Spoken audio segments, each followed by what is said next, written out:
नमस्कार दोस्तों, एक बार फिर से आपका स्वागत है हमारे YouTube चैनल पर।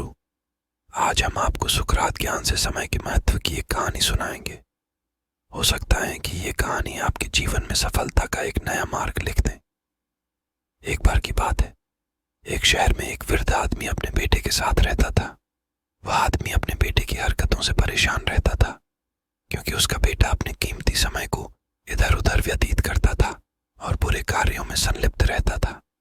इसीलिए एक दिन उस आदमी ने अपने बेटे की इस आदत को बदलने के लिए उसे सबक सिखाने का सोचा।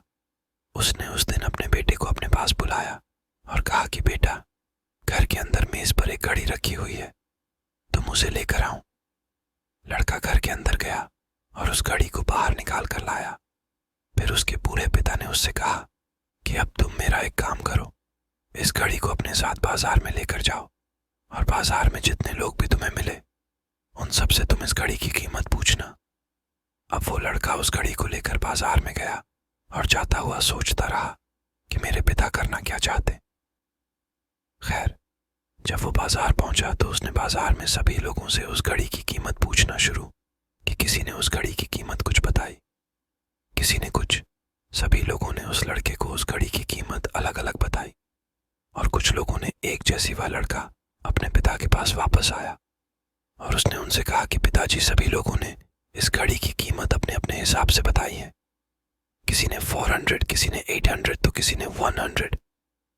अब उस बूढ़े आदमी ने अपने उस नालायक बेटे से कहा कि ठीक है बेटा, घड़ी को तुम वहीं रख दो जहां से लाए थे और जाओ अपना काम करो बेटा। ये बात सुनकर वहां से चल गया। अब अगले दिन फिर से उस बूढ़े आदमी ने अपने बेटे को अपने पास बुलाया और उसे फिर से उस घड़ी को लाने को कहा। लड़का फिर जाता है और घड़ी निकालकर अपने पिता को दे देता है और इस बार वो आदमी ने अपने बेटे से कहता है कि बेटा, फिर से बाजार जाओ और आज तुम इस घड़ी के अंदर जो समय चल रहा है उसकी कीमत पूछ कर आओ। लड़के को समझ ही नहीं आ रहा था कि उसके पिताजी उससे क्या करवाना चाह रहे हैं। वह दुखी मन सोचता हुआ उस घड़ी को लेकर बाजार की तरफ चला जाता है और बाजार पहुंचकर वो वहां मौजूद सभी लोगों से उस घड़ी के अंदर जो समय चल रहा था उसकी कीमत पूछने लगता है। लोग उसकी इस बात को सुनकर उसे पागल समझने लगते हैं और सोचने लगते हैं कि इस लड़के की मानसिक स्थिति ठीक नहीं है। कल यह LED का घड़ी की कीमत पूछने आया था और आज उसमें चल रहे समय की। बहुत से लोगों ने उसे अपने पास से भगा दिया और कुछ लोग उस पर हंसने भी लगे। अब लड़का परेशान हो जाता है और सोचता है कि यह मेरे साथ क्या हो रहा है, मेरे पिताजी मेरे साथ क्या करना चाहते हैं। फिर वह हिम्मत करके आखिरी बार एक बूढ़े आदमी की दुकान पर जाता है। वह बूढ़ा आदमी बहुत व्यस्त था और अपने काम में मशगूल था। वह उस लड़के का सवाल सुनते ही समझ जाता है कि लड़का उससे क्या पूछना चाह रहा है। वह बूढ़ा आदमी अपने काम से रुकता है और अपना कुछ समय निकालकर लड़के से कहता है कि बेटा, यह जो समय है ना, जिसकी तुम कीमत पूछ रहे हो, इसकी कोई कीमत नहीं लगा सकता है। तुम करोड़ों रुपए देकर भी अपनी जिंदगी का एक भी सेकंड वापस नहीं ला सकते। इसीलिए इस टाइम का सही उपयोग करो। इस टाइम की एक अच्छी बात है और एक बुरी भी है।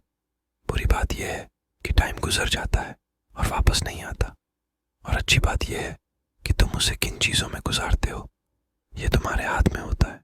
सभी के पास दिन में 24 घंटे होते हैं, अमीर के पास भी और गरीब के पास भी। बस ये तुम्हारे हाथ में है कि तुम उस टाइम से क्या नया कर सकते हो। उसी 24 घंटे का प्रयोग करके एक व्यक्ति सफल बिजनेसमैन बन जाता है, कोई बड़ा अधिकारी बन जाता है, तो कोई कलाकार और खिलाड़ी हो।